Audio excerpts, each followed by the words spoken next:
Boa tarde a todos e a todas. Eu agradeço o convite do SESC, que na verdade foi dirigido ao diretor da Caritas Arquidiocesana de São Paulo, que é onde eu trabalho como coordenadora de proteção. Então, acredito que a presença de todos aqui esteja em torno da busca de não só informações, formação e parcerias para essas questões todas que envolvem uma cidadania humana universal mais digna e estratégias sobre como trabalharmos isso, que é um pouco uma parte do nosso trabalho na Caritas. Para que a gente não se prolongue mais e possa já iniciar a ouvir e apreciar a fala do professor Alex, eu gostaria de chamá-lo e apresentá-lo. O professor Alex Munguia Salazar é professor e pesquisador da Faculdade de Direito e Ciências Sociais da Benemérita Universidade Autônoma de Puebla. Ele é mestre em Relações Internacionais e doutor em Ciências Políticas e Sociais pela Universidade Nacional Autônoma de México. E está no Brasil há 2 dias, se adaptando talvez um pouco, mas então o convido para que possa compartilhar conosco.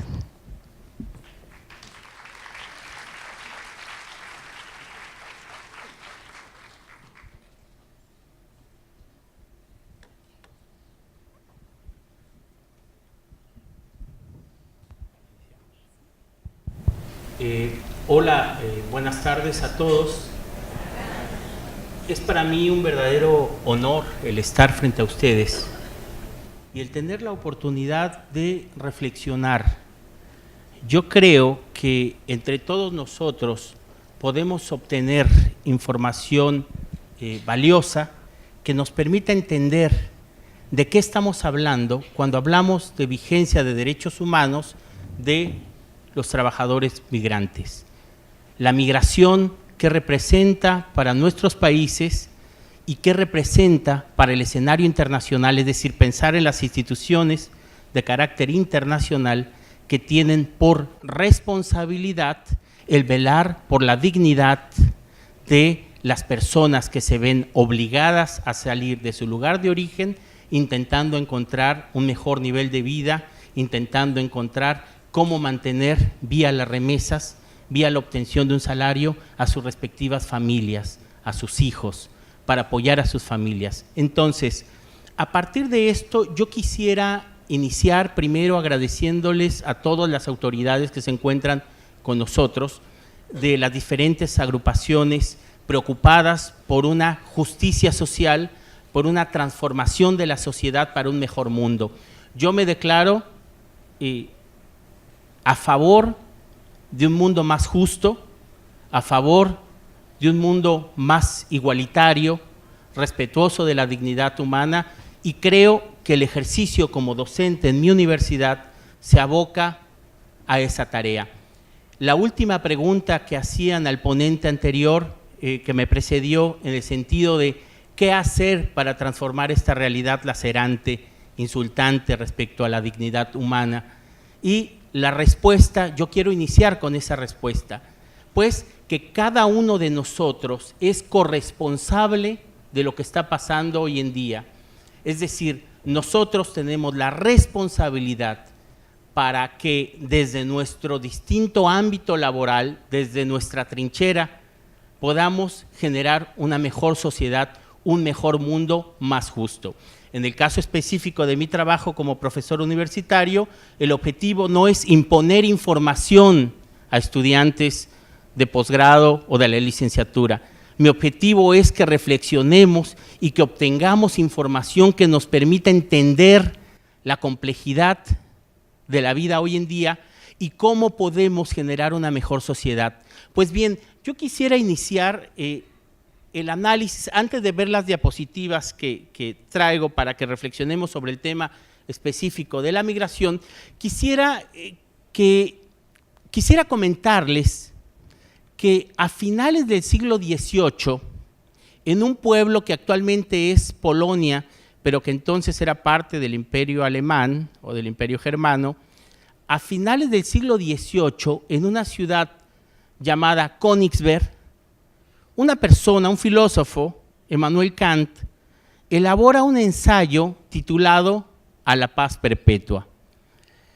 Él señala en la justificación del ensayo que le resulta una aberración, un contrasentido, entrar a una taberna de un holandés y ver que en el fondo hay un cuadro donde el cuadro representa un cementerio, un panteón. Y el título de dicha obra es La paz perpetua. Es decir, a partir de reflexionar sobre si la única posibilidad para vivir en paz entre los seres humanos es la paz de los cementerios. Y a partir de esta imagen, él empieza a lucubrar sobre cómo podríamos acceder a vivir en paz. Señala, como se señaló anteriormente, que la paz no es la ausencia de la guerra. Inclusive, él señala una condición sine qua non para lograr la paz entre los hombres.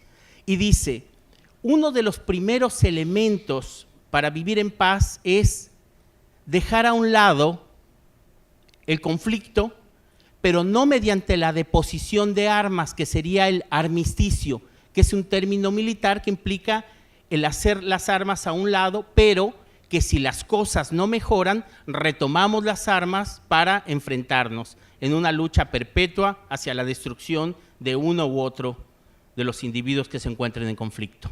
Pues no, él señala que la verdadera trascendencia para acceder a un estadio de paz es mediante el pleno uso de la razón. Él es un filósofo idealista, eso podría cuestionársele, pero el planteamiento importante es que señala que la condición esencial para alcanzar la paz, que no es el armisticio, es el amnisticio, el perdón, es decir, de amnesia, de olvido, que esa es una de las condiciones esenciales para acceder realmente con un compromiso efectivo entre las partes, para acceder a un estadio diferente, que sería esa visión ontológica de maldad del individuo y que nos lleva al conflicto de manera permanente.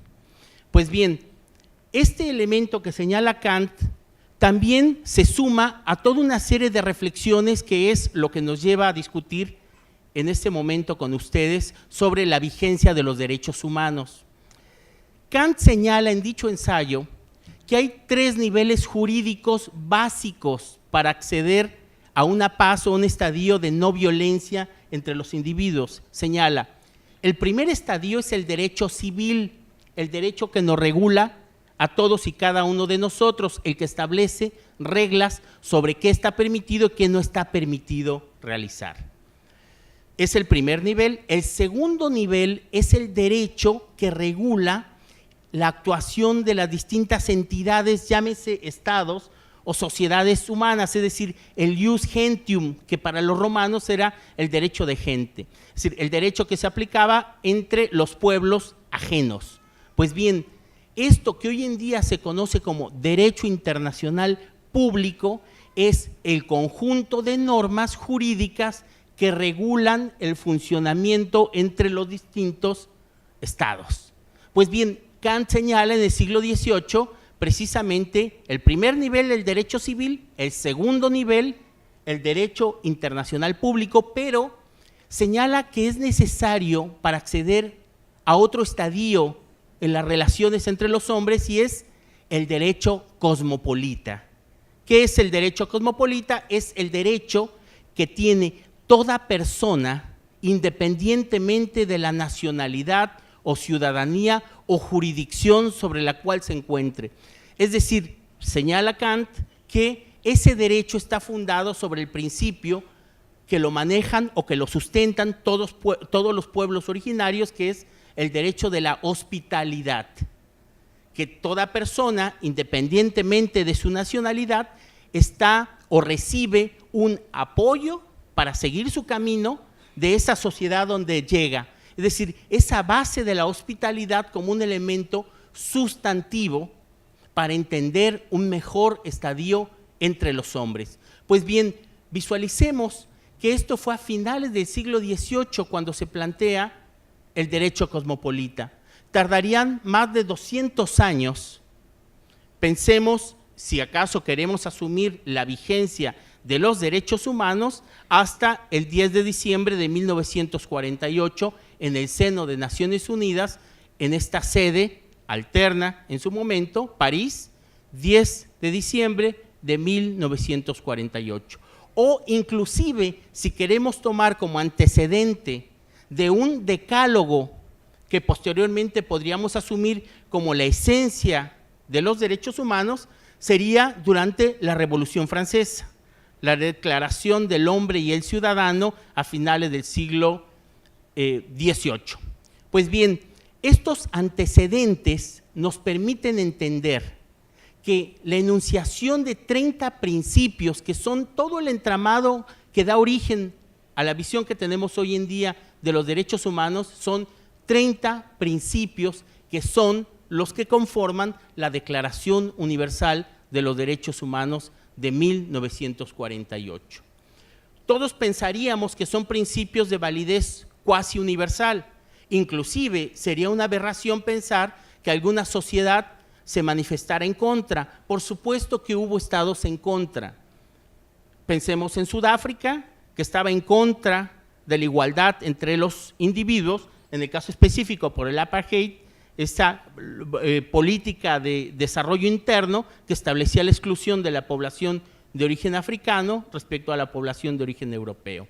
Pero también hubo otros estados como Arabia Saudita, que se manifestó en contra del cambio o el poder profesar la religión que fuera la que eligiera la persona que se encuentra bajo su jurisdicción. Entonces vean, a pesar de suponer que esos 30 principios constituían todo este entramado de aspiraciones entre los pueblos, o por lo menos entre los estados, que dan su aprobación para esa Declaración Universal de los Derechos Humanos, pues hubo estados que se manifestaron en contraposición a ese principio. Pero vean esto, una declaración no genera responsabilidad en los estados. La declaración es únicamente enunciar que uno está a favor de algo, como si fuera un objetivo, pero no genera responsabilidad jurídica. Es decir, no hay manera de obligar en ese momento a los estados a que respetaran lo que se establecía en esos 30 principios. Tardarían 20 años en discutir sobre cómo elaborar instrumentos que eso sí generaran responsabilidad jurídica entre o hacia los estados. Estos 20 años que fue la discusión sobre dos instrumentos que sí tienen y obligan a los estados a cumplirlos, y es el Pacto Internacional de Derechos Económicos, Sociales y Culturales y el Pacto Internacional de Derechos Civiles y Políticos. Cualquiera pensaría que con el paso de 20 años ya no habría posición en contra, pues es importante enfatizar algo que todos debemos tener claro. El principal estado que se asume como respetuoso de derechos humanos es el principal estado que no ha aceptado la vigencia de instrumentos de derechos humanos, a excepción de un solo instrumento, y son los Estados Unidos de América. No reconocen, no aceptan, para ellos no existen, o si existen, no tienen jurisdicción en el ámbito interno. Derechos humanos no es un tema importante para la aplicación de la justicia en ese estado. Pero sí aceptaron un instrumento, y ese fue el calor de la lucha por los derechos de los afroamericanos en los 60, y es el Pacto Internacional de Derechos Civiles y Políticos. El resto de instrumentos son prácticamente inoperantes. Pero vean, 20 años tardarían entonces estas Naciones Unidas y los instrumentos ad hoc o las instancias ad hoc para elaborar dichos documentos, para que los estados se comprometieran a instrumentarlos. En el caso específico de la migración, como vamos a ver más adelante, hubo una enorme pausa que ha llevado que inclusive el día de hoy la migración sea estigmatizada mediante el ejercicio de la discriminación racial o la propia xenofobia. Pues bien, haciendo una pausa en este recorrido sobre cómo se elaboraron estos instrumentos de derechos humanos, quisiera que reflexionáramos algo que es muy particular sobre el por qué hablar de derechos humanos en América Latina es un tema muy complejo. Es muy complejo porque en el caso específico de México, y como en muchos otros de los estados en América Latina, no en todos, porque hubo un proceso muy particular y sui generis en algunos estados en Sudamérica, pero en el resto de América Latina el proceso fue muy similar. La etapa colonial, los 3 siglos de colonia, establecieron 2 instancias que son absolutamente violatorias de cualquier principio de respeto a la dignidad humana. El primero, o la primera práctica, es la encomienda. Cuando llega la conquista europea, se establecen enormes reservorios al servicio del encomendero, el cual tiene por objetivo el establecer la enseñanza de la fe a dichos contingentes o dicho grupo de población que a su vez en contraprestación le va a trabajar en la encomienda. Esa es la estructura colonial de la encomienda.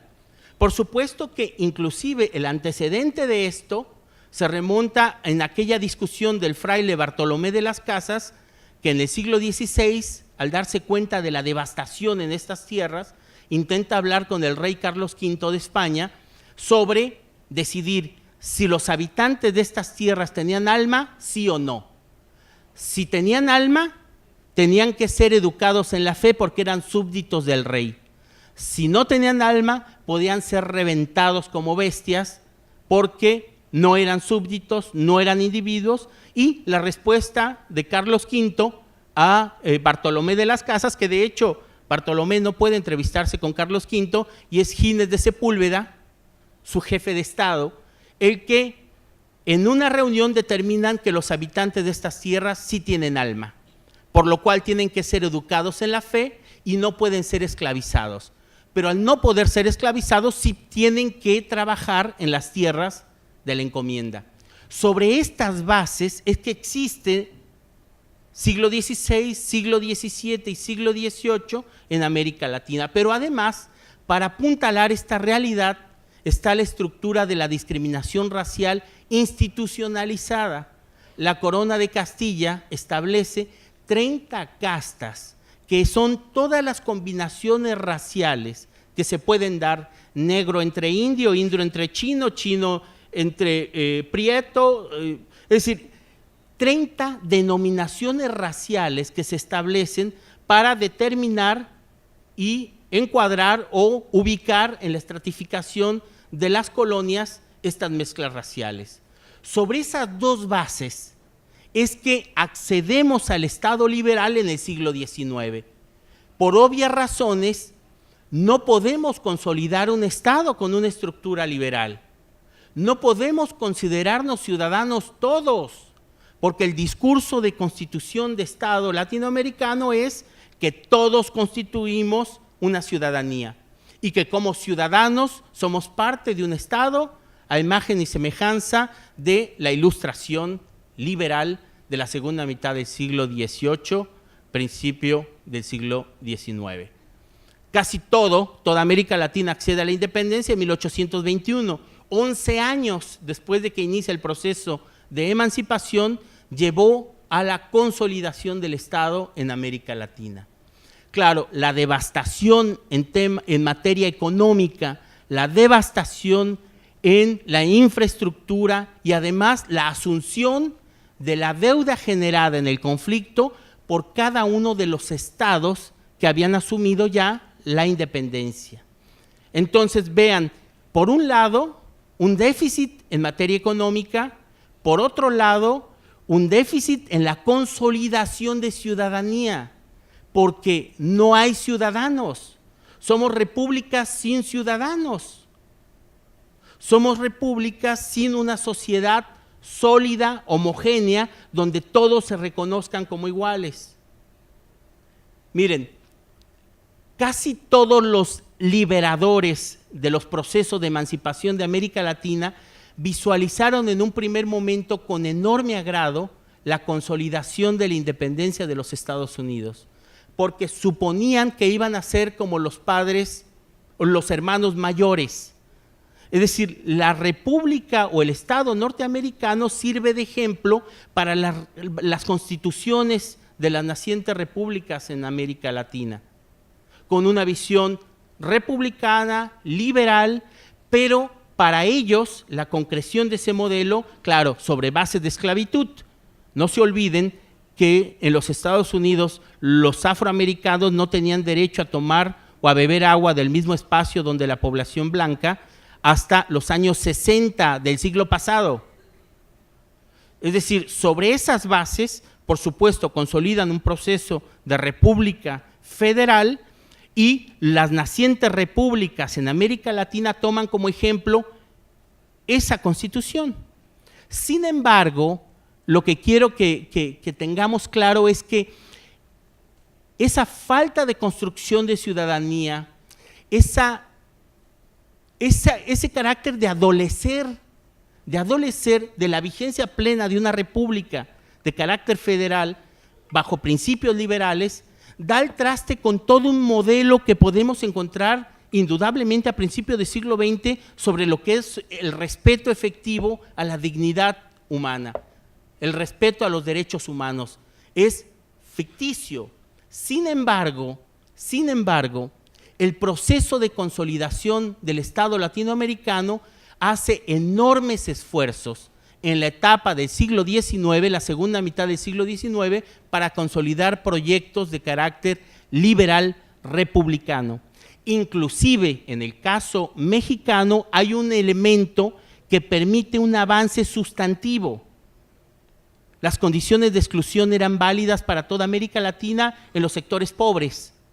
Pero observen, la Revolución Mexicana vino a transformar esa realidad, si bien hoy en día puede haber enormes críticas a la Revolución Mexicana. Se prostituyó, únicamente fue un gatopardismo en términos políticos, fue quitar a unos para ponerse otros, pero en esencia, para el basamento social, étnico, que imperaba todavía en el siglo XIX, la posibilidad de empoderarse mediante un ejercicio absolutamente violento significó el transformar la percepción que se tenía del que no tenía nada respecto al que lo tenía todo. La única respuesta ante el que viola a la hermana, mutila a la mamá o humilla a toda la familia es, de manera descarnada, el colgar a los hacendados de la entrada de la hacienda. Es decir, empoderarse de manera brutal, pero este ejercicio transforma la percepción de cómo se ve el poder en México. No es fácil, mucha sangre, mucha violencia. La consolidación del Estado mexicano después del proceso de la Revolución fue realmente devastador, pero sobre esas bases se crea la idea de que el Estado mexicano post-revolucionario tiene por objeto la justicia social antes que cualquier otro principio.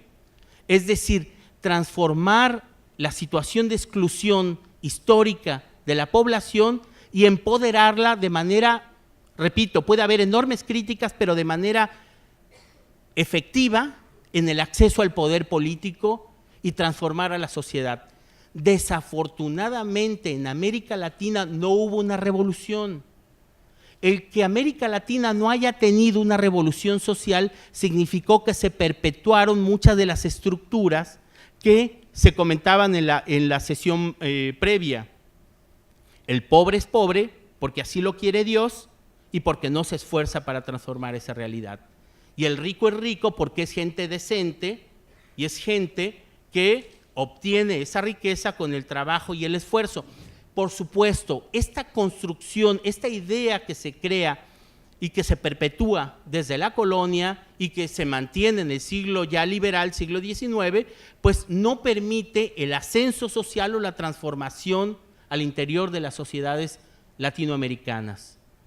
Esto, por supuesto, que es un mal precedente para intentar reflexionar sobre una sociedad justa, donde se reconozca al indígena y no se vea como únicamente unos seres incivilizados en el Amazonas, donde la identidad nacional tenga que sufrir, y es una cuestión muy dura, el tomar conciencia de lo que significa la presencia africana, la presencia europea, la presencia indígena, pero inclusive reconocer valores y conocimientos de pueblos originarios como alternativa ante escenarios muchas veces catastróficos o ya de reconocida falencia o inoperancia. Es decir, si pensamos en este pensador portugués, Boaventura de Sousa, cuando señala América Latina, es necesario que se atrevan a valorar el conocimiento generado por ustedes y que históricamente ha sido subordinado.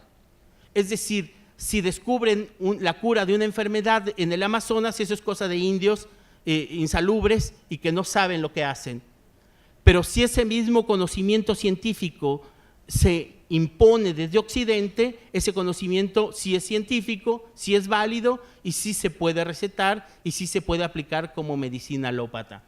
Este ejercicio de reflexión que era necesario instrumentarlo para nuestras sociedades, yo creo que es un aliciente enorme ante los conflictos, ante el no saber hacia dónde avanzar actual, ante la carencia de modelos, de utopías, de visiones a futuro.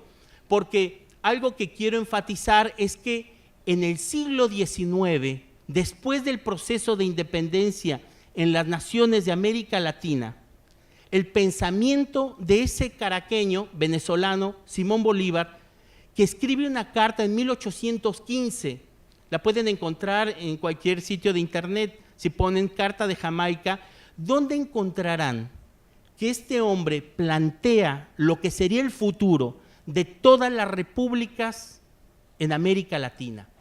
De hecho, se atreve a decir, él mismo que visualizó la Constitución de la República en los Estados Unidos como la opción para América Latina, él mismo reconoce y dice, si América Latina no se mantiene unida, caerá irremediablemente bajo las aspiraciones o ambiciones de las potencias europeas o de los propios Estados Unidos. Inclusive, él convoca a las repúblicas latinoamericanas, las nacientes repúblicas, en 1826 a que se reúnan en Panamá, entonces parte de la Nueva Granada, lo que sería Colombia, Ecuador, Venezuela. Él llama a reunirse a las repúblicas nacientes latinoamericanas para discutir un primer tratado de unión, liga y confederación perpetua, el primer tratado de todas las repúblicas latinoamericanas, el primer compromiso donde se hace evidente que todos los actos políticos militares que tengan por objeto agredir a una nación latinoamericana, todos en uno tendríamos que conformar una sola fuerza. Esto, por supuesto, visto ya con más de 150, 160 años, podría resultar algo totalmente irrealizable. Pero lo importante es que en la carta que él elabora en 1815, establece y configura que debido a la afinidad cultural, debido al compartir el mismo espacio geográfico, al compartir, él se refiere a las nacientes repúblicas de origen castellano, la misma lengua, con diferentes variantes, que esto haría una nación absolutamente fuerte. Si no nos manteníamos unidos, íbamos a caer irremediablemente bajo el poder europeo o norteamericano. Para el caso mexicano, se vivió en carne propia. 1819, desde el 29, España intenta recuperar México. 1835, Francia manda a bombardear Veracruz, la costa del Golfo, intentando cobrar una deuda inexistente del conflicto de la independencia. 1835, un grupo de alemanes británicos que habían solicitado a México para no morirse de hambre que les permitieran sembrar algodón en Texas, declaran la provincia autónoma, que derivó en 1846 en una guerra sangrienta entre Estados Unidos y México, que termina en 1848, donde México pierde 3,5 millones de kilómetros cuadrados.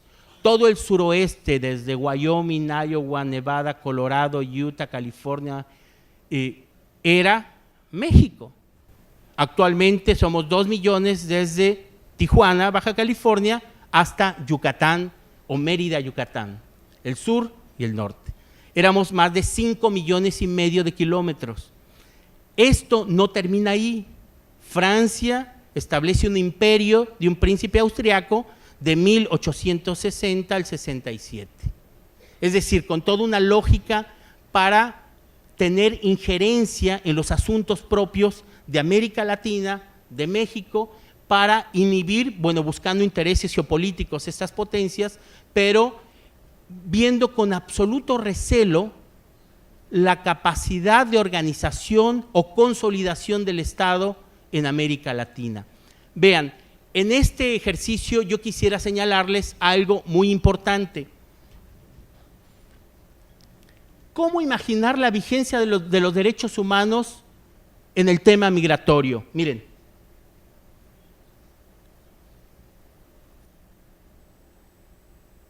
Immanuel Wallenstein, que es profesor de la Universidad de Columbia, señala que no hay mayor hipocresía entre los estados que tratar el asunto de la migración, porque lo ideal en la migración es que no haya política alguna, es funcional para la sociedad receptora y es funcional para el país expulsor, porque el país expulsor recibe remesas y el país receptor recibe subsidio directo e indirecto a la producción local.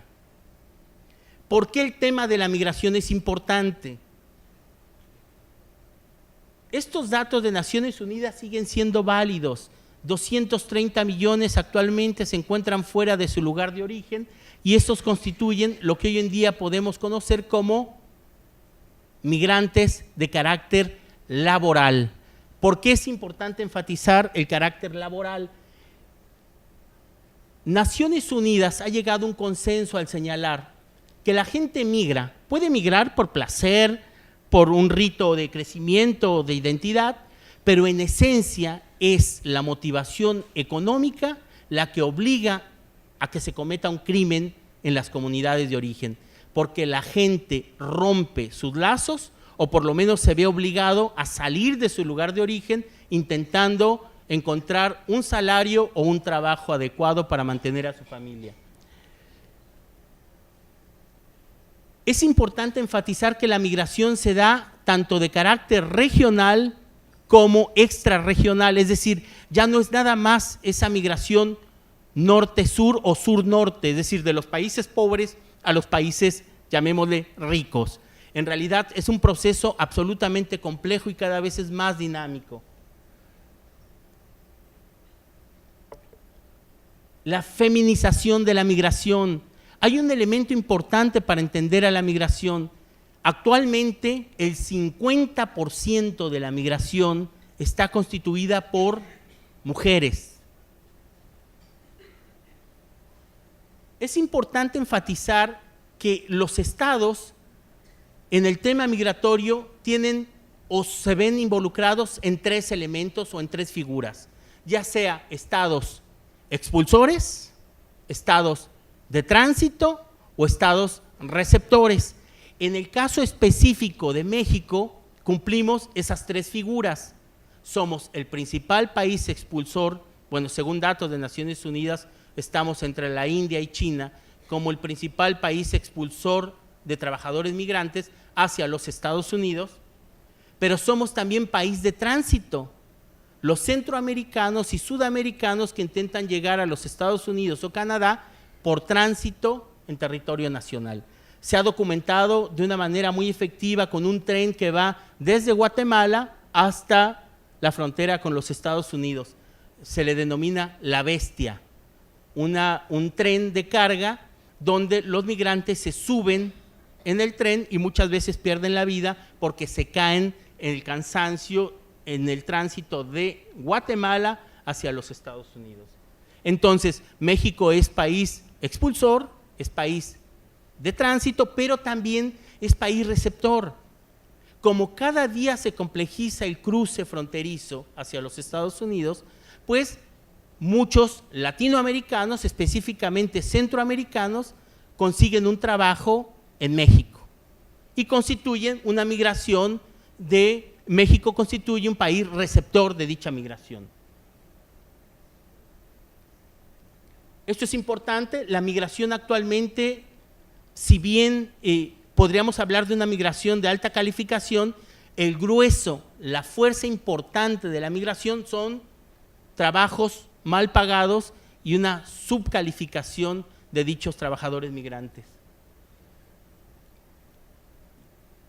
El énfasis a la migración por motivos laborales, la motivación por los desequilibrios en términos económicos, esa injusta distribución del ingreso al interior de los estados, pero también entre los distintos estados, que impulsa el proceso de la migración laboral.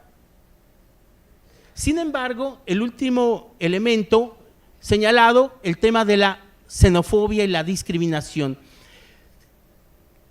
Mucho se ha trabajado el tema en el sentido de suponer que después de los ataques terroristas en los Estados Unidos en 2001, inicia un sellamiento de fronteras por parte de los países receptores, pero esto no es así.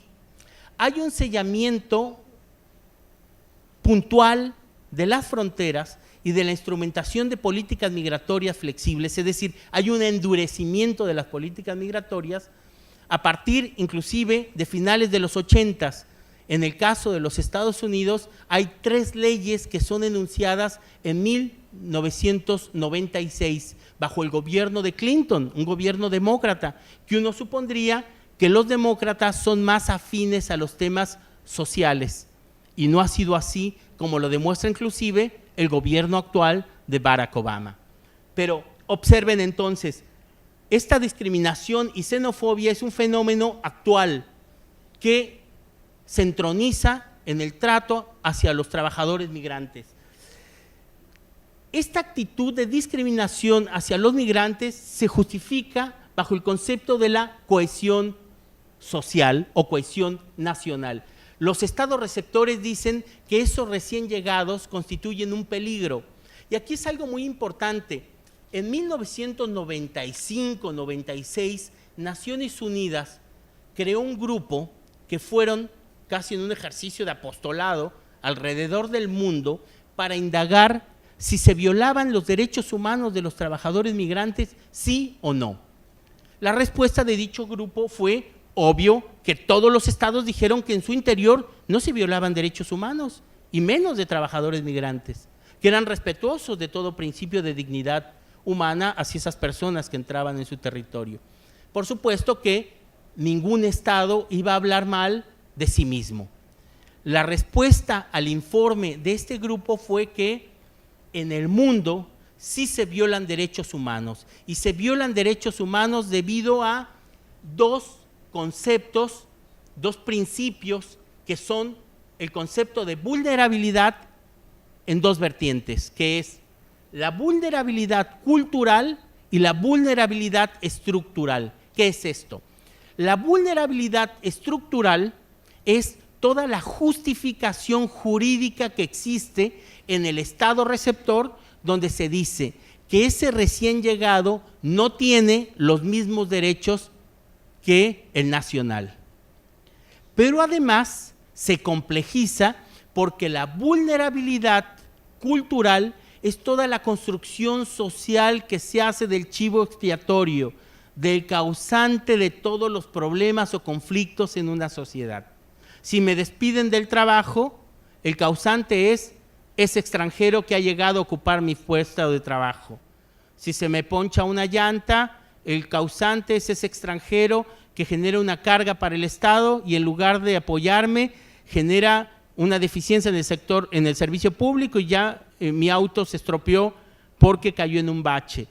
Que si tengo cualquier problema, por mínimo que sea, que si me divorcio porque tengo problemas con mi esposa, el causante es ese extranjero que por cualquier cosa, justificar una agresión. Entonces se suma la vulnerabilidad cultural con la vulnerabilidad estructural, y eso se convierte en un escenario absolutamente peligroso. Porque entonces, esos seres que están en los parques son bienvenidos mientras trabajen en la fábrica, son bienvenidos mientras trabajen callados, pero que no salgan a los parques, que no se muestren, porque si se muestran, automáticamente son visibilizados y constituyen un espacio de agresión por parte de la población que asume que tiene todo el derecho de agredirlos, porque ellos son diferentes, porque no son del lugar de donde estamos cada uno de nosotros, y el Estado, las leyes justifican la agresión hacia esos seres, porque están violentando además una ley. Esto es algo muy importante. Toda la justificación de la criminalización de la migración hoy en día parte de un principio erróneo. Se asume que el portar o no portar pasaporte o visa es un acto criminal, y eso es una farsa, una falsa idea, una falacia, porque el portar o no portar documentos es únicamente una falta administrativa. Es decir, es como si desde pequeños jugáramos al juego de las escondidas. Te encuentra la autoridad, bueno, no tengo documentos, no pasa absolutamente nada. Si quiere deportarme, me deporta, pero no me viola. Me deporta, pero no me agrede. Me deporta, pero no tengo que pasar por una serie de agresiones sistemáticas que están validadas bajo la idea de que esa persona está ocupando un espacio que no le pertenece. Y esto es muy grave porque si todos nosotros hemos escuchado el discurso del principal, bueno, uno de los candidatos al gobierno en los Estados Unidos, de Trump, en el sentido de asumir que toda aquella persona que no es nacional, que no es de los Estados Unidos, constituyen un criminal o un posible criminal, porque además las leyes internas, después del 11 de septiembre, establecieron esas categorías para asumir que la persona que no porta documentos, que la persona migrante puede constituirse en un problema a la seguridad nacional, lo cual generaría un caldo de cultivo para la violencia y la justificación de agresión hacia población migrante. Porque además, en 2010, el censo de 2010 en los Estados Unidos sacó datos absolutamente reveladores. Vean, el censo establece que son 316 millones de estadounidenses, de los cuales la primera minoría ya no son los afroamericanos. Hablando de la estigmatización que se hacía de las personas de diferente color, siempre en las series norteamericanas veían ustedes que si un barrio era peligroso era porque vivían en ese barrio afroamericanos, que si habían agredido a una persona, el culpable era afroamericanos, que si un barrio era peligroso o feo era porque había afroamericanos con el torso desnudo, lo cual esto criminalizaba a los afroamericanos. Pero los datos que dieron luz después del censo de 2010 es que ahora la principal minoría, el número más importante de minorías son hispanos. ¿Qué son hispanos? Para la población anglo-hispano son todo aquel que no es asiático ni afroamericano y por ende que no habla inglés. Es decir, hispanos son latinoamericanos desde esta perspectiva, pero además hacen ellos la diferenciación, porque dentro de ese espectro de hispanoamericanos, que el dato que resulta del censo son que cerca de 54 millones de hispanos, de los cuales cerca de 36, 37 millones, un subregistro son mexicanos. El resto son cubanos que bajo la aplicación de la ley de ajuste cubano establece un escenario muy particular hacia la población de origen cubana, porque la instrumentación de una ley que se conoce como pies secos o ley de ajuste cubano establece que todo cubano que llegue a los Estados Unidos al año obtiene residencia, crédito para un auto, un departamento, y es reconocido por la comunidad cubanoamericana. Y por supuesto vota republicano, una visión conservadora en el espectro político de la estructura del Estado norteamericano. Los otros que ingresan son como Ricky Martin y Calle 13, con pasaporte norteamericano, los boricuas, que tienen un estatus muy especial, es decir, no son precisamente ciudadanos con plenos derechos, pero viajan con pasaporte norteamericano y esos también son sumados dentro de este número total de hispanos. Y el resto, es decir, 34, 36 millones de origen mexicano, un número importante de cubanos, un número importante de puertorriqueños y el resto son centroamericanos con un estatus especial de refugiado, un estatus que establece el gobierno federal de los Estados Unidos que les permite trabajar durante 2 años, poder llevarse a la familia y ustedes pueden renovar el permiso de trabajo. La población que no ha tenido ningún tipo de programa de reforma migratoria son, por ende, el número más importante, que son los mexicanos, que desde 1989 no ha habido un proceso de reforma migratoria al interior de los Estados Unidos.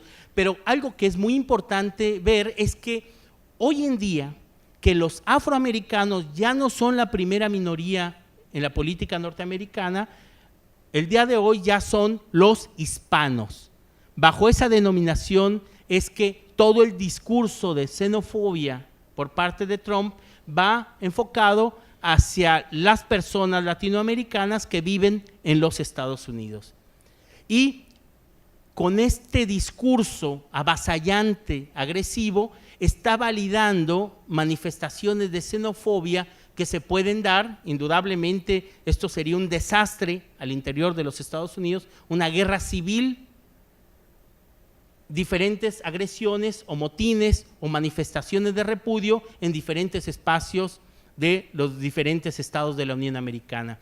Y esto es muy importante enfatizar porque vean, bajo la idea de entonces de la cohesión nacional o cohesión social, el que es extranjero no es bienvenido en la sociedad receptora, es bienvenido en los espacios de trabajo, no es bienvenido en los espacios públicos. Pero vean, los datos que siempre se han manejado de 500,000 migrantes que llegan a Europa se reproducen en América del Norte. Es decir, los datos que se tienen desde hace unos 15 años son siempre de 500,000 personas que llegan a los Estados Unidos en esa situación, constituyéndose en migración no documentada. Este es el mapa que yo quería enseñarles hace un momento cuando les hablaba de la dimensión del territorio que hoy en día está en los Estados Unidos, pero que era parte de México y que por lógica permite entender por qué el número más importante de migrantes no es, dicen ellos, que hayan cruzado la frontera, sino que la frontera los cruzó. Vean, estos estados, California, Nevada, Utah, Wyoming, Colorado, Kansas, Texas, Nuevo México, Arizona, esta es la frontera actual de México. Y esto es lo que quedó del lado norteamericano. Lo cual es algo muy importante enfatizar. Miren, hace 6 años, 6, 7 años, murió un politólogo norteamericano, el autor de Choque de Civilizaciones, Samuel Huntington. Él era profesor de la carrera de Ciencia Política de la Universidad de Harvard, de una materia, de una asignatura denominada Cultura Americana, como dirían ellos, whatever that means, ¿no? Es decir, ¿qué significa? Porque siempre suponemos que es población que llega en 1620 a la costa este del continente, en el norte, y que empieza a avanzar en la conformación de lo que serían los Estados Unidos. Pero observen, él publica un libro que le titula Who We Are About Identities, ¿quiénes somos acerca de identidades?, donde señala que de toda la migración en el mundo, la más peligrosa es la migración latinoamericana, pero que de dicha población latinoamericana la más peligrosa es la mexicana. ¿Por qué? señala que es la población que no se asimila porque siguen hablando castellano, siguen viviendo y casándose entre ellos, y que son un peligro porque él utiliza el verbo stolen, el verbo robado, cuando se refiere al territorio robado en la versión en inglés, y en la versión en castellano aparece el territorio perdido. Es decir, haciendo alusión a que dicha población que crece, que se maneja en castellano, que mantiene una comunicación con las comunidades de origen, pueden ser un peligro para su seguridad. Para todos nosotros nos queda claro que los migrantes laborales lo que menos piensan es en recuperar territorio. Lo que quieren es estabilizarse económicamente y tener un modo honesto de vivir, mejorar su situación económica y no andar pensando en conspiraciones geopolíticas. Pero este autor, con ese discurso, validó una serie de políticas como la ley SB 1070 en Arizona, una política específica del estado de Arizona que establecía que toda aquella persona que tenga rasgos no anglosajones puede ser detenida porque se supone que es un migrante indocumentado. Por supuesto que pensar en la diversidad étnica de América Latina es pensar en una verdadera locura el que la autoridad indague sobre el estatus migratorio para toda persona que no corresponda a este tipo ideal de ciudadano norteamericano, los famosos WASP, blanco, anglosajón, protestante. Digo, ese imaginario ya debe hacerse a un lado porque indudablemente si la primera minoría son hispanos es otra realidad, pero observen algo que es muy importante. Se han dado casos realmente oprobiosos respecto al respeto a las normas jurídicas de carácter internacional. Miren, les cuento algo. Hace 10 años, un poquito menos, hubo 54 mexicanos condenados a pena de muerte en distintos estados de la Unión Americana. Estos 54 condenados eran delitos diversos, pero México acude ante la Corte Internacional de Justicia de La Haya, el órgano jurisdiccional de Naciones Unidas, diciendo, a ver, hay 54 nacionales que fueron condenados a pena de muerte mediante una inconsistencia jurídica. ¿Cuál es la inconsistencia jurídica? Nunca fue avisado el consulado para darles la protección consular, la asesoría jurídica, pero además no hablaban inglés. Nadie puede ser condenado en una lengua que el cual él no conozca el motivo por el cual se le está condenando. La Corte Internacional de Justicia de La Haya falló a favor de México. Estaba en el poder en Washington, D.C., George Bush. Él recibe la sentencia y dice, México, yo reconozco que hay una sentencia para evitar que se ejecuten a esos 54 mexicanos, pero hay un problema. Dicen, ¿qué problema es? Es que yo no puedo influir o determinar a las supremas cortes de los estados, porque son independientes. Dice, yo, Poder Judicial Federal, reconozco, pero no tengo atribución para modificar un dictamen de una corte local. Por supuesto que esto, bajo cualquier principio de teoría política, bajo cualquier principio de federalismo, creo que en el caso de Brasil es igual, es una república federal, pero nadie está por encima de la Constitución que tiene su sede en Brasilia. Es decir, nadie puede pasarse sobre la legislación magna de un Estado, independientemente que sea una república federal y sean absolutamente federales. En el caso de los Estados Unidos, Bush señala, yo quisiera instrumentar esa resolución, pero no tengo jurisdicción sobre mis estados locales. Por supuesto que esto evidencia el nivel en el cual se encuentra el reconocimiento de instrumentos de derechos humanos. Como lo decía Wallenstein, únicamente es una enorme falsedad. Se organizan foros, espacios para discutir sobre qué hacer en el tema migratorio cuando las cosas quedan absolutamente igual. porque es funcional en términos económicos para el sistema. Subsidio directo e indirecto, sociedad receptora, y también hay un apoyo a la sociedad expulsora. En el caso mexicano, durante mucho tiempo se manejó 24,000 millones de dólares anuales de las remesas, siendo que hay un elemento importante. Los datos de 2010, el Departamento de Economía de los Estados Unidos establecía que toda aquella persona que ganara 23,200 dólares anuales vive en situación de pobreza.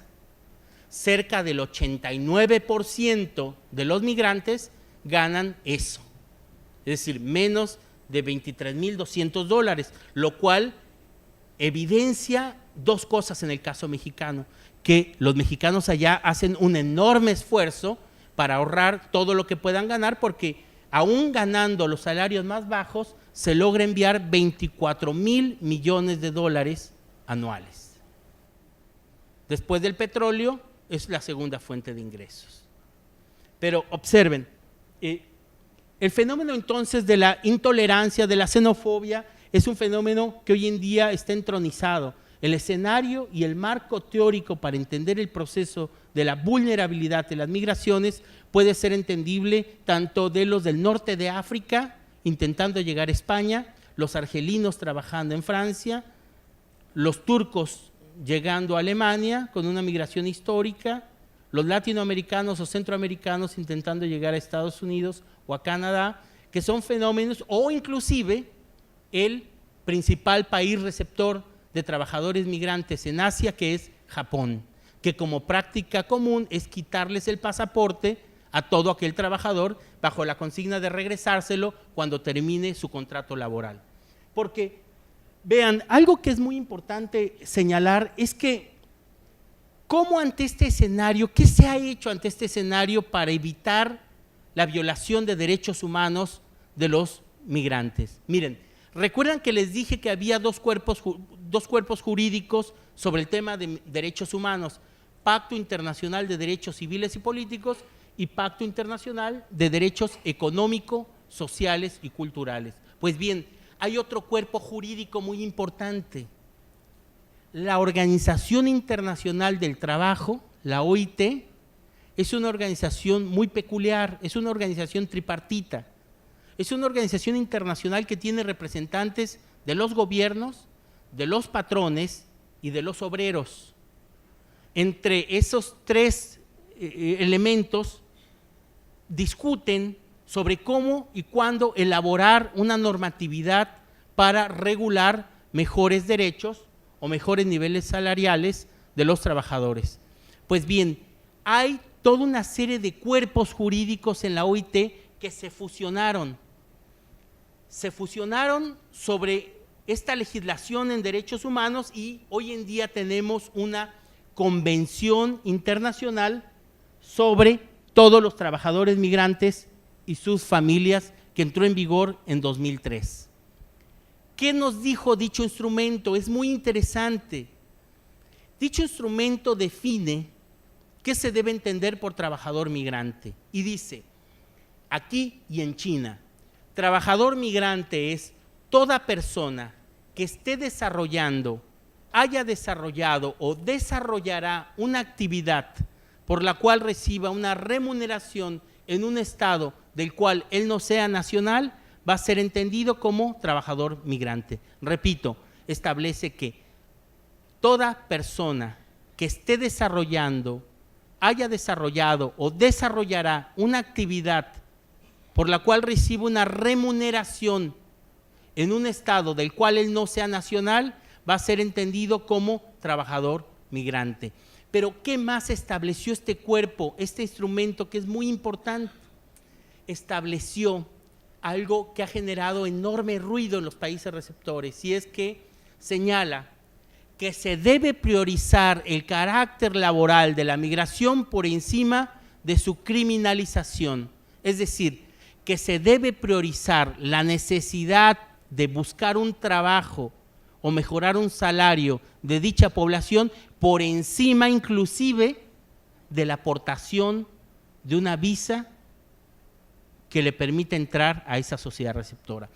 esto puede sonar absolutamente atrevido desde una visión militar o política o de seguridad nacional, pero es atrevernos a pensar en la vigencia real y efectiva, respeto de derechos humanos a un sector de población importante en el mundo que hoy en día, según Naciones Unidas, estaríamos hablando de 230 millones de personas.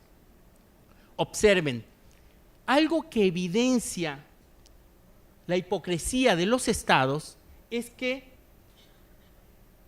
¿qué estados creen ustedes que aceptó la vigencia y ha ratificado la existencia de dicha convención internacional? Todo, hablemos del sur, pero no del sur geográfico, sino del sur en términos de plataformas políticas. Es decir, los estados más sensibles, podemos asumir que son porque son los estados expulsores de trabajadores migrantes: México, El Salvador, Sudamérica, Uruguay, Argentina, han validado la vigencia de dicho instrumento. Pero vean, ¿qué estados creen ustedes que han señalado que nunca, bajo ninguna circunstancia, van a aceptar la vigencia de dicho instrumento? Desde Madrid hasta Dublín, la Unión Europea en conjunto ha señalado que jamás, nunca podrían permitir la vigencia de dicho instrumento. Japón, principal país receptor de trabajadores migrantes en Asia, y Estados Unidos y Canadá en conjunto han señalado que jamás, bajo ninguna circunstancia, se aceptaría empoderar, dar derechos, reconocer derechos a población migrante. Esto en el fondo quita máscaras, porque evidencia qué significa la migración y el respeto a sus derechos humanos en los diferentes estados en el mundo. Vean, repito, el tema de la xenofobia y la discriminación racial constituye hoy en día un elemento absolutamente preocupante en el proceso de la migración. ¿Qué es lo que se establecía finalmente de la convención? Repito, establece que se debe priorizar el carácter laboral por encima de la aportación de visas, es decir, por encima de la falta administrativa se debe priorizar el tema laboral. Y esto es muy importante porque, observen, se establece como alternativa de toda política migratoria el que la discusión se lleve a los departamentos o ministerios del trabajo y no a los departamentos de seguridad. Es decir, no a las secretarías de gobernación, sino a los departamentos de asuntos laborales. Es decir, se tiene que flexibilizar el flujo de personas. Si el capital se ha flexibilizado, si el capital no tiene fronteras, pues es necesario empezar a reflexionar sobre los derechos intrínsecos de ese sector de población que constituye la población migrante.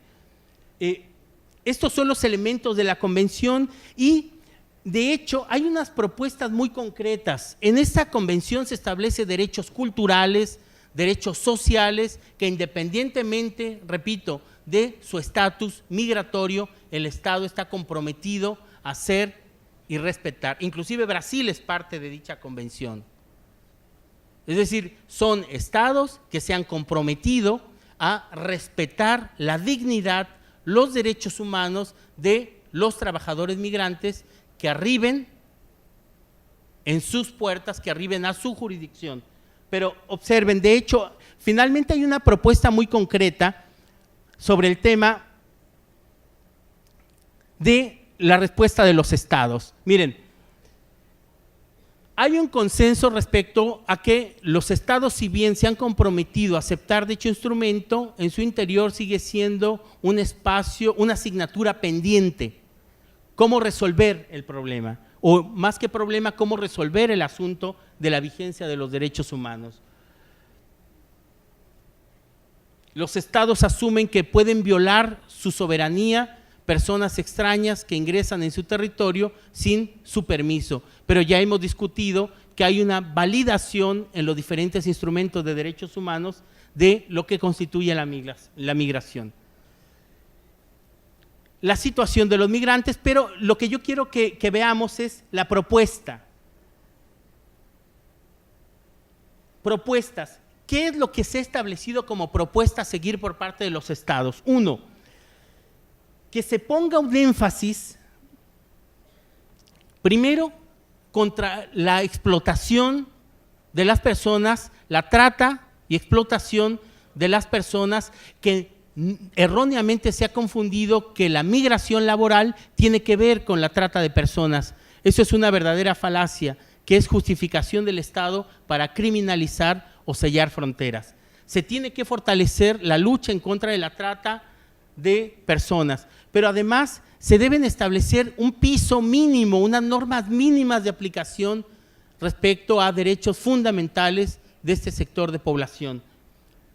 La política migratoria congruente, ¿qué es esta política migratoria congruente? Bueno, pues estableciendo inclusive campañas en los medios de comunicación, reconociendo el trabajo y la aportación de la población migrante para así cambiar esta perspectiva de rechazo por parte de la población receptora. Esto es muy importante porque cuando hablamos de toda una construcción social del diferente, del peligroso, tenemos que reconocer que la migración aporta porque son los que más trabajo desarrollan, los que menos ganan, e indudablemente bajo una política de respeto y congruencia a los instrumentos internacionales, como tanto México como Brasil se han comprometido, creo yo que es una tarea importante, imprescindible, generar en los medios una visión diferente de la población que llega en situación precaria, buscando un trabajo o mejorar un salario. Estos son los elementos que podrían retomarse para establecer una política en contra de la discriminación racial o la xenofobia, que es el elemento fundamental para instrumentar una política migratoria congruente. La incorporación en la legislación nacional de normas relativas a la protección de los trabajadores migrantes, eliminar las políticas que incidan en la exclusión o la discriminación racial, proscribir a quien sea parte de dichas campañas, establecer límites hacia grupos que enaltezcan o que establezcan políticas difamatorias hacia la población migrante al señalar o al constituirse como caldo de cultivo de la agresión hacia esa población.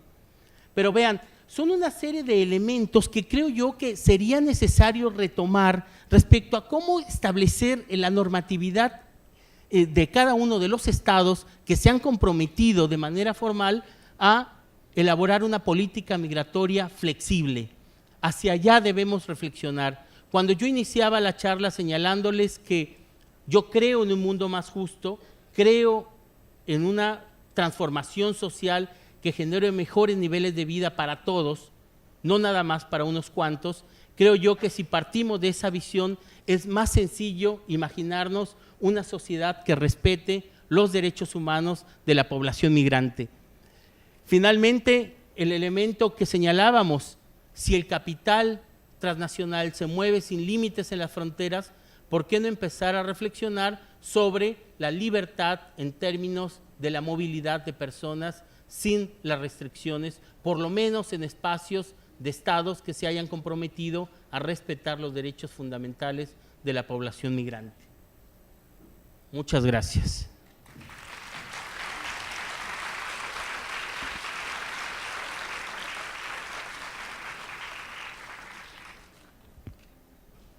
Muchas gracias. Profesor Alex, voy a hablar en portugués, que es mejor que doble portuñol. Entonces, acredito que tivemos aqui uma aula magna que nos levou a Kant e nos trouxe a nossa realidade de uma maneira tão simples que poderíamos desenhar, mas é um assunto, um tema extremamente complexo que para nós no Brasil tem sido muito presente, ou tem se tornado finalmente presente, que é a questão da imigração. Nós, como país de destino de imigração, temos nos reconhecido há pouco assim, não é? Por um tempo longo, nos entendíamos como país de origem, país de emigrantes. e agora começamos, há poucos anos, a nos perceber como país de imigração. E isso nos tem trazido reações diversas no âmbito institucional, no âmbito social, no âmbito cultural, e há uma disputa de espaço nesse novo fenômeno, que não é novo, na verdade. O Brasil tem hoje menos de 0,5% da sua população composta por imigrantes. Mesmo assim, temos visto algumas manchetes dizendo que vivemos uma invasão estrangeira.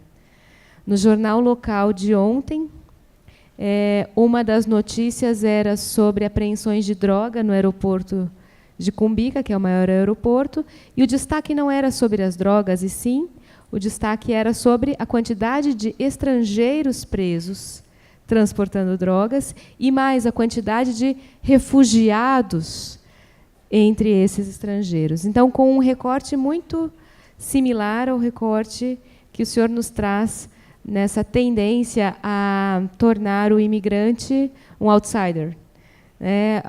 E eu acho que aí, aguardando um pouco as perguntas, tanto da plateia quanto do público online, eu talvez possa aproveitar do tempo e fazer talvez alguma provocação nesse sentido.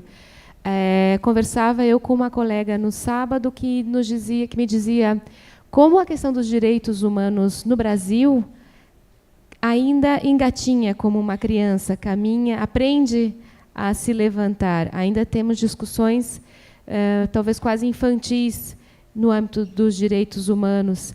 E talvez, numa reflexão minha, essa tendência de nós, ou melhor, a facilidade de identificar a necessidade de trabalhar os direitos humanos a partir de populações muito específicas. Talvez a primeira imagem que todos tenhamos, ou a fala que nos vem sempre, é a reclamação de que os direitos humanos são para os presos. E hoje vemos também um pouco essa fala, os direitos humanos dos estrangeiros, os direitos humanos dos refugiados e os direitos dos nacionais. Alguns falam, às vezes falando de órgãos públicos, às vezes falando da iniciativa privada. Se já temos tantos problemas para os nossos, por que nos abrir para os outros? Essa fala, aquele que cumpre pena, que foi condenado criminalmente, não sou eu. Aquele que vem de fora com índices de vulnerabilidade, não sou eu. E por que defender os interesses daquele e não os direitos humanos daquele e não os meus? Essa provocação é uma provocação que nós vemos se desenvolvendo muito em termos de direitos humanos, quando tratamos aquele que tem direitos humanos como um outsider. Né? Essa talvez seria uma provocação, e faço mais uma. Lembrando que nós vivemos, nesse momento, uma discussão muito mais invisível do que deveria de uma nova lei de migrações aqui no Brasil. É uma lei que nós vamos acompanhando pelo nosso trabalho e que como o pequeno palco das grandes disputas institucionais sobre a questão de imigrantes. A questão de imigrantes é uma questão de polícia? É uma questão de trabalho somente? É uma questão de só proteção? E essas disputas a gente vê se desenvolvendo na negociação de cada um dos artigos no Congresso Nacional. Mas uma negociação que não é feita tão publicamente como seria esperado. Mas o ponto aí é que, quando nós vemos, e a questão do refúgio me toca muito pelo meu trabalho, quando falamos do trabalhador migrante, ou do migrante trabalhador, na outra ponta falamos do refugiado, que é aquele que é expulso por uma perseguição violenta de natureza política, religiosa, étnica, enfim, ou por um conflito armado. Temos quase que dois extremos, mas sabemos que há muitas outras situações nesse meio. Como também avaliar os níveis de vulnerabilidade nesses fluxos mistos? Então, talvez duas duas questões, né? Como amadurecer a discussão dos direitos humanos fugindo da armadilha do eu e o outro, e como trabalhar esse aspecto dos direitos humanos até como uma utopia, que é uma palavra que o senhor usou, dentro desse universo na migração que é tão misto, né? Que nós temos fluxos caminhando em conjunto com pessoas com vulnerabilidades e origens diversas. Mucha gente confunde, y muchos estados confunden el tema de la seguridad nacional con seguridad pública. Es decir, el hecho que se busque la vigencia de derechos fundamentales de los trabajadores migrantes no es que se esté dando carta abierta para que puedan delinquir o cometer, o si cometen algún delito deben ser procesados. Es decir, pero no asumir a priori que dicha población constituye o son posibles delincuentes.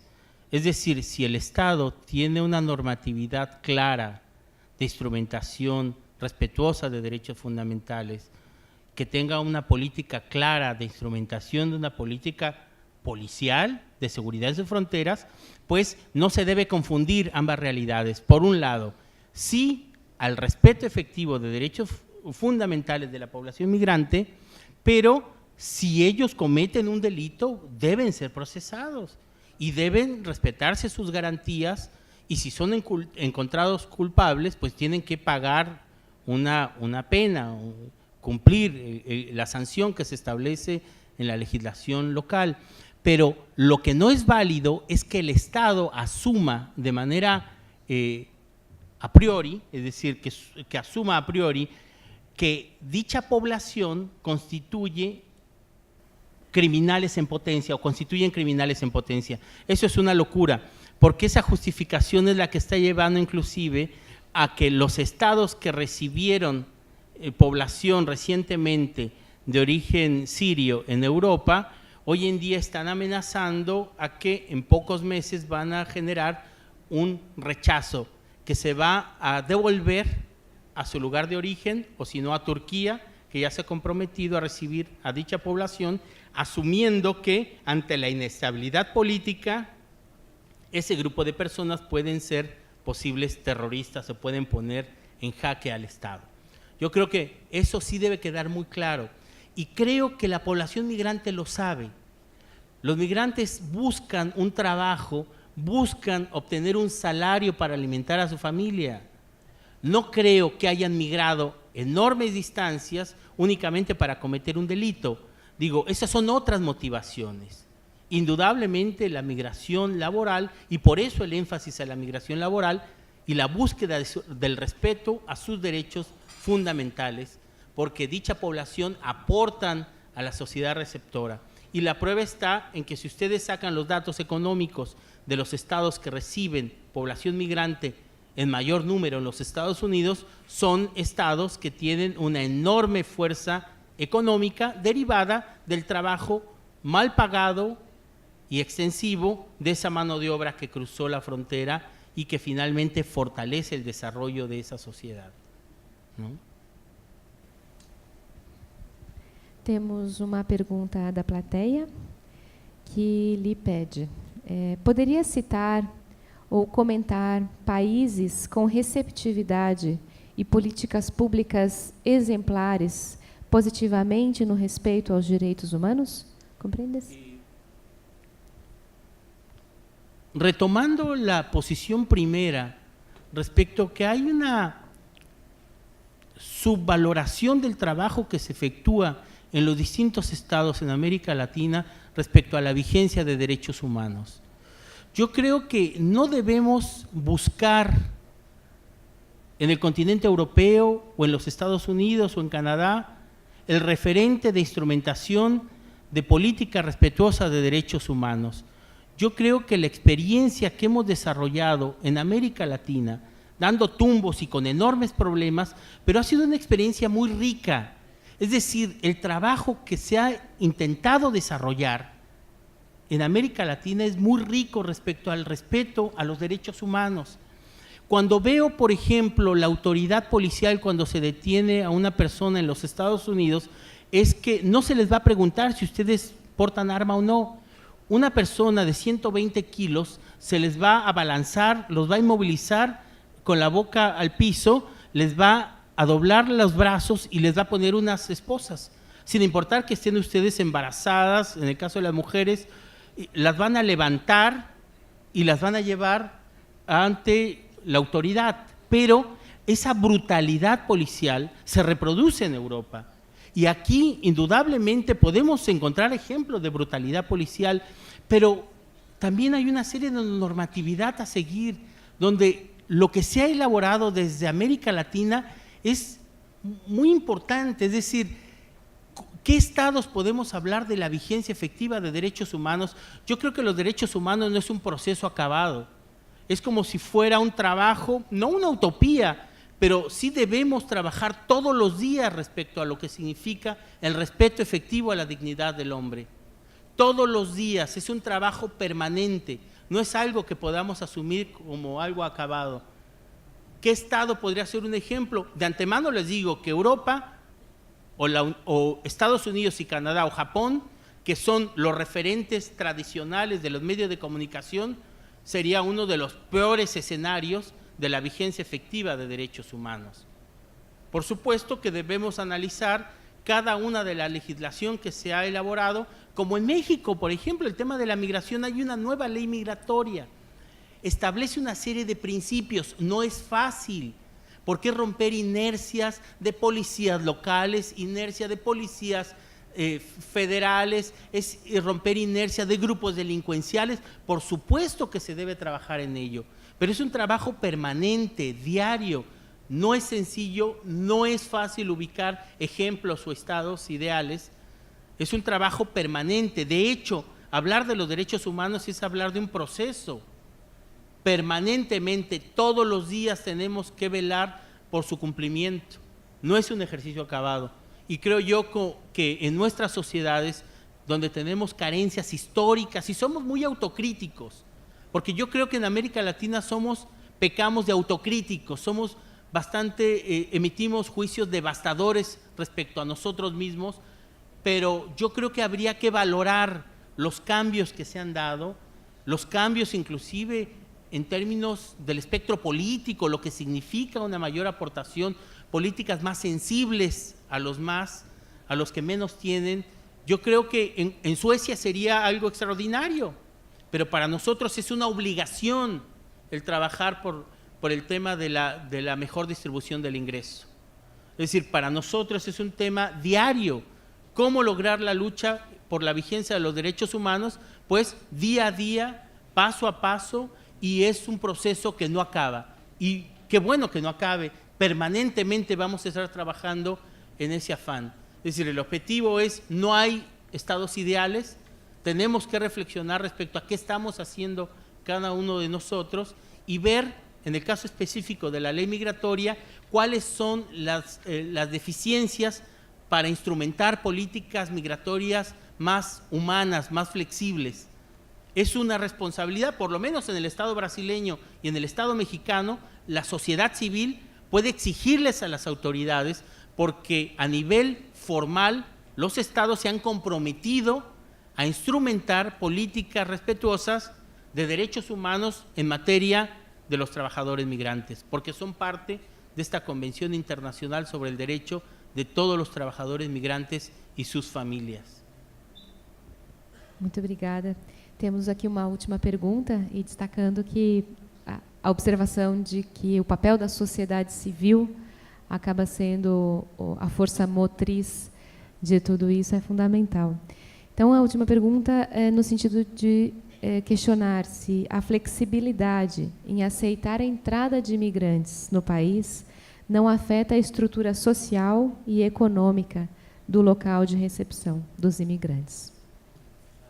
Bueno, sería más de esto que hemos comentado. Es decir, el Estado no debe confundir seguridad pública con seguridad nacional. Es decir, una cosa es la presencia de migrantes y otra cosa es hacer caso omiso si hay delitos que se han cometido y no procesarlos. Es decir, no los migrantes, por el hecho de ser trabajadores migrantes, no son criminales. Si cometen un delito, deben ser procesados. Pero la lógica del respeto a los derechos humanos de los trabajadores migrantes es porque existe el compromiso formal, en el caso específico de Brasil, como en el caso específico de México, a respetar los derechos fundamentales de la población migrante. Ya no es opcional, es una obligación que se encuentra establecida en este tratado internacional del cual, repito, Brasil y México son parte. Então, se não há mais nenhum comentário, nenhuma questão, já estamos no nosso horário, cumprimos com o cronograma. Eu agradeço muitíssimo novamente, professor Alex, suas palavras, suas reflexões e a síntese incrível, histórica. Encerro essa sessão. Gracias.